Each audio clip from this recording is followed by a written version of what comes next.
posisyon at pananaw ni Pangulong Marcos na hindi makakabuti ang impeachment sa ating bansa sa panahon ito. Ang impeachment proceeding ay unique na proseso na hindi saklaw at labas sa ordinaryong sesyon. At ako pagmumula nito ng pagkakahati-hati natin. Sino ba naman ang may gusto na maghati-hati tayo? Pero legal na proseso yan, alternatibong paraan yan para mapanagot ang ating mga opisyal na nasa saligang batas. At wala kaming kontrol kung yan ay mangyayari nga o hindi. Basta gagampanan ng Senado ang trabaho iaatas sa amin. Bukan namin gampanan dahil tungkulin namin yun. Nadinggin anumang kasong iahain sa amin. Susundan na nito ang proseso sa Kamara. Pag ito'y final ng may 1/3, diretso sa amin. Since ito'y final ng hindi umabot sa 1/3, it governs. So may prosesong susundan yan sa Kamara bago makarating sa amin. At di ako may magko-question sa korte niyan dahil unique at makabagong proseso ito. At sa parte ng mga reeleksyonista, mas madali bang pangampanya ito? Hindi nila kailangan mag-ikot dahil tiyak ko, televised, nagsusubaybay ito. O mas gusto ba nilang lumabas? Challenge sa ating lahat ito. Lahat ng opisyal, kabilang na yung mga opisyal na involved, pabor man o kontra sa administrasyon. Dahil siguro naman, walang opisyal ng bansa na ayaw maging maayos ang takbo ng pamahalaan at ng bansa. Ay patunay na ayaw nila tulad ng maraming Pilipino na magkawatak-watak tayo. Ayokong i-assume yung mga mangyayari at ayokong pangunahan. One way or the other. Panawagan ko sa aking mga kasamahan na huwag magkomentaryo pabor o kontra o magbigay ng opinion kaugnay sa bagay niya. Kailan naman magkomentaryo sa proseso, huwag lang dun sa aktual na impeachment complaint at allegations kaugnay ng impeachment complaint na naihain na. Pilit natin hinahanap yung pag-aawayan natin, pagkakawatak-watak natin at hindi natin pagkakasundo-sundo. Obligasyon ng bawat Pilipino tiyakin at hanapin yung nag-iisang daan na pwede natin pagkasunduan at pagkaisahan sana.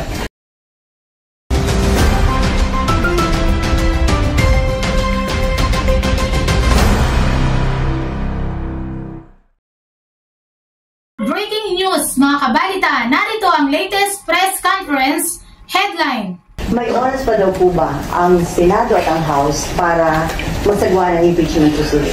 Hindi ko alam kung may oras nga ba o wala dahil kada impeachment iba-iba ang proseso. Okay lang naman magkomentaryo sa proseso, wag lang dun sa aktual na impeachment complaint at allegations kaugnay ng impeachment complaint na naihain na. Hindi ko pa nga nababasa yung complaint.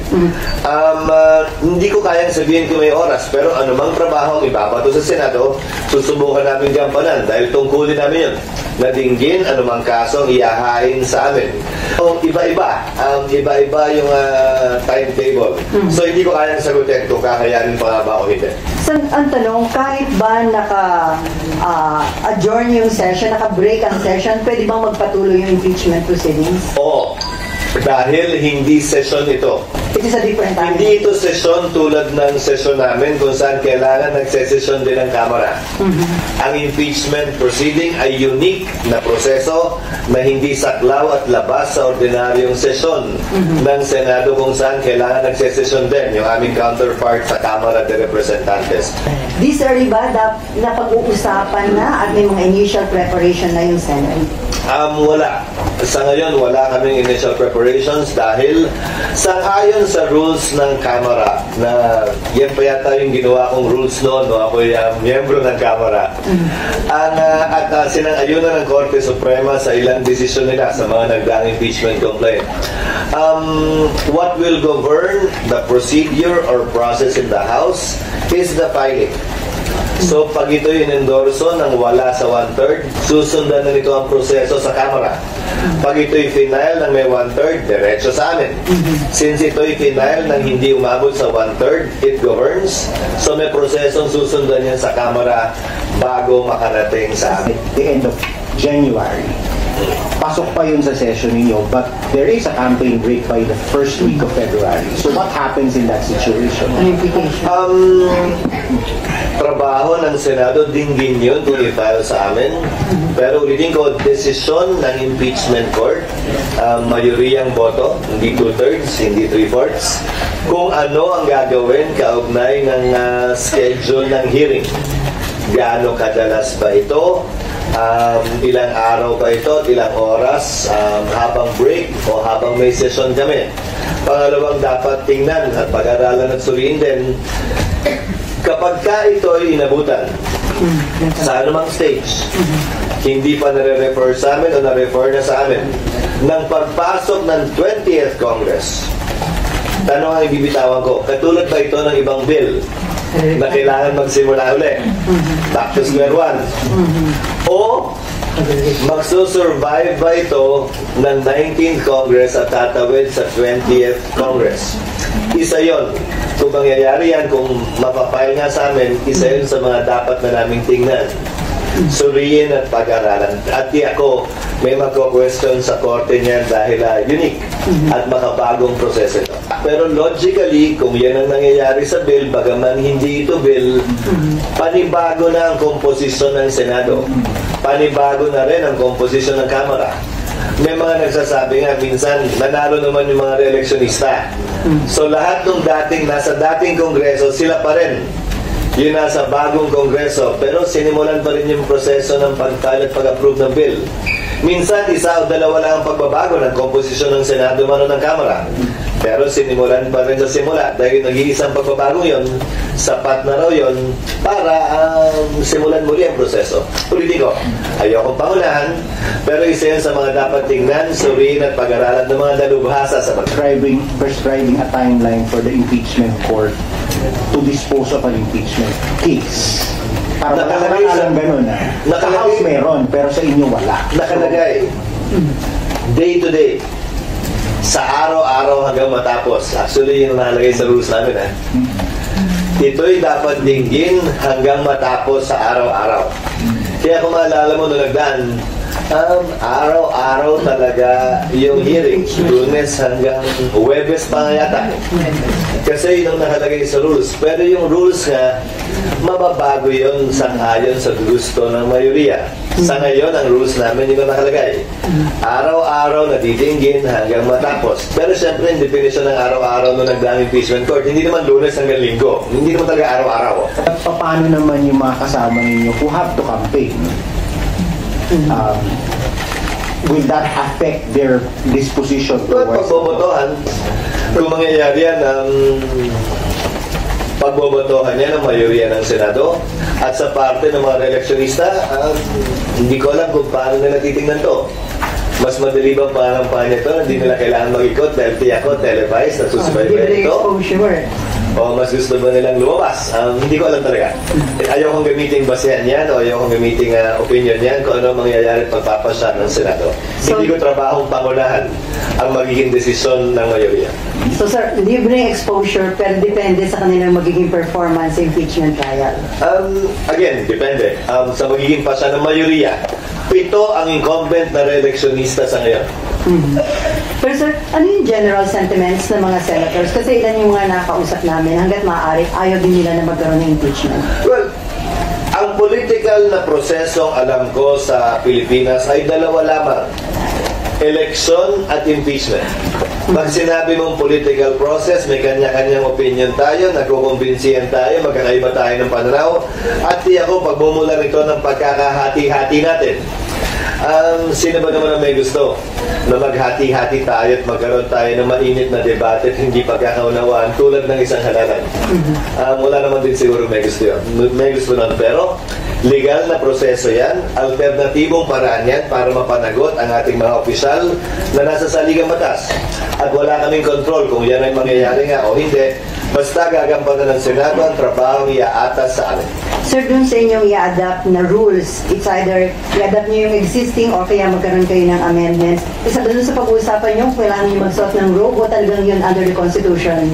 Wala sa Constitution yung pagsusuot ng robe, pero dahil nasimula na yun, malamang yun na rin yun. At siguro isa na yun sa pinakamaliit na issue na kailangan naming pagdaanan at malampasan. Kung magsusuot at kung anong kulay yun. Maliit na bagay na lang siguro yun. Kasi first time na merong impeachment against the Vice President, paano yung succession? If ever na mangyaring ma-impeach siya, sino ang pipiliin? Susundin ba yung line of succession? SP sir? Hindi. Hindi susundan yung line of succession. Yung line of succession, papasok lamang yan kapag sabay na wala ang 1 at 2, sabay na wala ang 1, 2, 3. Doon lamang papalit ang pangatlo o pang-apat. Nakita na natin nangyari yan. Nung natanggal si dating Pangulong Estrada, pumalit si Vice President Arroyo, na bakante ang Vice President. Ang ginawa niya, so hindi sabay na bakante. Nag-appoint siya mula sa Kongreso. Ang age requirement ng congressman ay 25 years old, ang age requirement ng senador ay 30 years old, ang age requirement ng presidente at vice-presidente ay 40 years old. So limitado ang pwedeng piliin ng Pangulo na magiging ikalawang Pangulo mula sa Kongreso na ang edad dapat 40 pataas. Wala naman yatang senador na bababa sa 40, so lahat ng senador ay qualified. Pero may mga kongresistang below 40, hindi sila pwedeng i-nominate dahil hindi sila qualified. Yung ibang qualification ng Pangulo at ikalawang Pangulo, taglay na ng mga mambabatas. Natural-born citizen, registered voter, resident of the Philippines, and able to read and write. So yung edad lamang ang nawawala. So pipili siya at matapos niya pumili, i-confirm ito by majority vote ng Kamara at ng Senado voting separately. Pag nangyari yun, siya na yung papalit bilang ikalawang Pangulo. At nangyari yan kay then Senator na naging Vice President Ernesto Tinggoy. So lahat ng senador qualified, sir? May Senator ba below 40? Wala naman Wala. tayo. So lahat? So yes, sa Kamara naman, hindi lahat, only because of age. But the President will nominate. Yun ang unang beses nangyari yan sa ating sistema. At nakita natin tumakbo ng maayos yun. Na message ni PBBM sa mga congressman na parang sabi niya ayaw na itong impeachment. Sa Senate ba, sa inyo nag-message din yung President? Wala. Wala. At saka kung may patutunguhan naman talaga yung message na yun, na inangkin, inamin na ni Pangulong Marcos, sa Kamara naman talaga. Dahil kung walang matuloy sa Kamara, wala na mga abot sa akin. Sir, ang concern na marami kasi divisive itong impeachment process. Ito ba maaaring maka-affect sa peace and order na ating bansa at maka-discourage sa foreign investor o sa business sector? Well, anumang politically divisive issue sa isang bansa, palagi makaka-apekto sa kumpiyansa ng negosyante at makaka-apekto palagi sa ordinaryong pagtakbo ng pamahalaan. Dahil iba naman talaga ang galaw, kilos at salita kapag nagkalinyahan na ng kampihan ng pula at puti. So yung confidence ng business sector pwedeng maka-apekto, sir? Sa takbo na negosyo? Posibleng maapektuhan, oo. Pero ayon sa economic managers sa ngayon, dahil nga hindi pa naman natutuloy, puro chismis at usapan lamang naman to, kampante pa rin ng economic team ng Pangulo na ito hindi makaka-apekto hanggang sa pagtatapos ng economic numbers ng ating bansa sa taong ito. So malaking challenge ito sa administration ni Pangulong Marcos. Paano niya mapapanatili stability, yung kumpiyansa ng... Challenge sa ating lahat ito. Lahat ng opisyal, kabilang na yung mga opisyal na involved, pabor man o kontra sa administrasyon.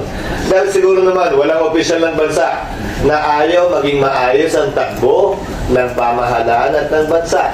Wala ring ordinaryong Pilipino na gustong magkagulo ang ating bansa. Hindi ba magiging election issue yan that will affect I guess the minds, especially of the judges who are running in the election? Definitely. Naalala nyo nangyari na ito noon? Nung impeachment ni dating Chief Justice Davide. Papalapit na sa eleksyon yun. Davide. Papalapit sa eleksyon yun. Malapit na malapit sa eleksyon. Hindi, mambabatas pala ako ng miyembro ako ng Kamara noon. Nagkalinyahan ang simbahan ng panahong yon kumampi kay Chief Justice Davide. Inaaway kami ng mga bishop namin patungo sa isang halalan. Nangyari na yon sa ating kasaysayan. At tinitimbang at titimbangin siyempre yun ng sino mang tumatakbo. Kung babalik tanawan ninyo, nangyari sa impeachment ni Chief Justice Davide, hindi ito nakaligom ng 1/3. Pinagbotohan yan sa plenaryo. Hindi nakaligom ng 1/3. Pumosisyon ng presidente noon laban sa impeachment, si dating Pangulong Arroyo, kung nating naalala. So, hindi ito unang beses mangyayari sa ating kasaysayan kung sakasakali. Sir, yung Iglesia ni Cristo, magsasagwa daw ng malakihang rally para harangin ang impeachment case against VP Sara in support daw ito sa naging panawagan ng Pangulo. Anong... Ewan ko kung pareho yung napanood mo sa napanood ko, pero ang sabi ng Iglesia ni Cristo, susuportahan nila ang posisyon ng Pangulo na hindi siya sang-ayon sa impeachment. Pero, Malaki ang pagkakaiba nun kung inuna mo na yung pangalawa kaysa sa una. so, may ano ba? In support yata dun, sir, magsasagwa sila ng malakihang Bilang rally. pagsuporta nga sa posisyon ni Pangulong BBM, walang sinabing pagsuporta, kung tama ang pagkakarinig ko, at pagkakapanood ko, kaugnay sa sino mang binabalakang sampahan ng impeachment. O, pero hindi naman ito pagsuporta ng INC kay VP Sara. Hindi para sa akin na magsalita para sa kanila. Ini-interpret ko lamang yung kanilang sinabi base sa mga salitang ginamit na ito'y pagsuporta sa posisyon at pananaw ni Pangulong Marcos na hindi makakabuti ang impeachment sa ating bansa sa panahon ito. Ay patunay na ayaw nila tulad ng maraming Pilipino na magkawatak-watak tayo kung kailan maganda na sana ang takbo ng ating bansa. At marahil posisyon ito na hindi dapat madiktahan ng isa, dalawa o tatlong tao kahit pinuno pa natin sila na magkahiwa-hiwalay kung magkawatak-watak tayo. Obligasyon ng bawat Pilipino tiyakin at hanapin yung nag-iisang daan na pwede natin pagkasunduan at pagkaisahan sana. Imbis na pilit natin hinahanap yung pag-aawayan natin, pagkakawatak-watak natin at hindi natin pagkakasundo-sundo. Before NIMPA, bilang kayo yung Senate President na magkakaroon ng impeachment, parang, ano yun, sir? How do you feel? May concern ka ba? Or hirap pa yung magiging trabaho nyo bilang kayong Presidente na... May nagsabi nga sa akin, kung matutuloy yan, grabe, 3 oras kung papanoorin yan. Sabi ko, ikaw nga, manonood lang, kami uupo doon at 3 oras din mahigit. Pati kayo. Trabaho, ang tingin ko ito, kung dumating man, haharapin namin. Hindi mahalaga kung gusto namin ito o hindi, kung conveniente ito sa amin o hindi. Ang importante ay trabaho ito na inatas sa amin ng saligang batas. At kung mangyayari man, gagampanan namin ito. Kung ano man ang reklamo o pag-reklamo sa likod o bulong-bulong sa likod, kung gaano kahirap ang trabaho, bahagi na ng pagiging tao siguro yan. Pero patuloy namin gagampanan ito. Gusto man namin o ayaw na. Hindi naman lahat ng umupo bilang impeachment judges ay abogado. Pero nagpakadalubhasa din sila, nagsanay at nag-aral.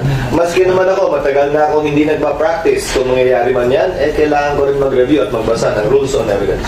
Would you also advise them na maghanda na rin sa possibility, mag-aral na rin ngayon pa lang? Hindi. Dahil ayoko i-assume yung mga mangyayari at ayoko pangunahan. One way or the other. Dahil pag sinabi kong maghanda na, magsimula na kayo, ready, get set, pero wala pang go, baka isipin na may pumapabor o kumikiling sa paghahay ng pagsampa. Malalaki na lahat ng mga senador. Matatanda na kami lahat. Alam na namin yung mga dapat at di namin dapat gawin. Kung sa tingin nila malaki ang posibilidad na kailangan na magsimula mag-aral, nasa sa kanila yon. Kung mabilis naman sila mag-aral at mabilis matuto, hindi pa siguro muna kailangan. Hanggang nandiyan na.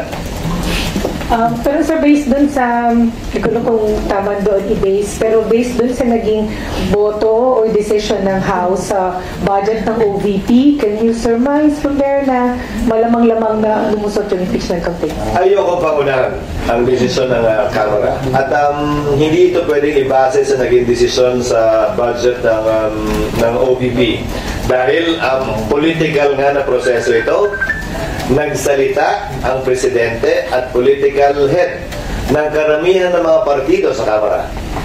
So, kailangan din nilang timbangin yun at hindi pwedeng gamitin basehan yung naunang botohan. Lalo na't nagsalita ng Pangulo kaugnay sa bagay nito. And then sir, lagi sinasabi na magiging dahilan to ng pagkakawatak-watak, kapos kayo sa oras, but paano nyo, how can we hold the Vice President accountable dun sa paggamit ng confidential funds? Would it help na magsalita na siya, mag-explain na nga naman? Kasi paligoy-ligoy, sir, yung mga explanation. Pamanhin, pero hindi ko komentaryo yan dahil bahagi daw yan. Hindi ko pa nababasa. Nung ilan sa mga aligasyon laban sa kanya na inihain sa Kamara. papangunahan ko na yung pagsunod sa panawagan ko sa aking mga kasamahan na huwag magkomentaryo, pabor o kontra o magbigay ng opinion kaugnay sa bagay ko.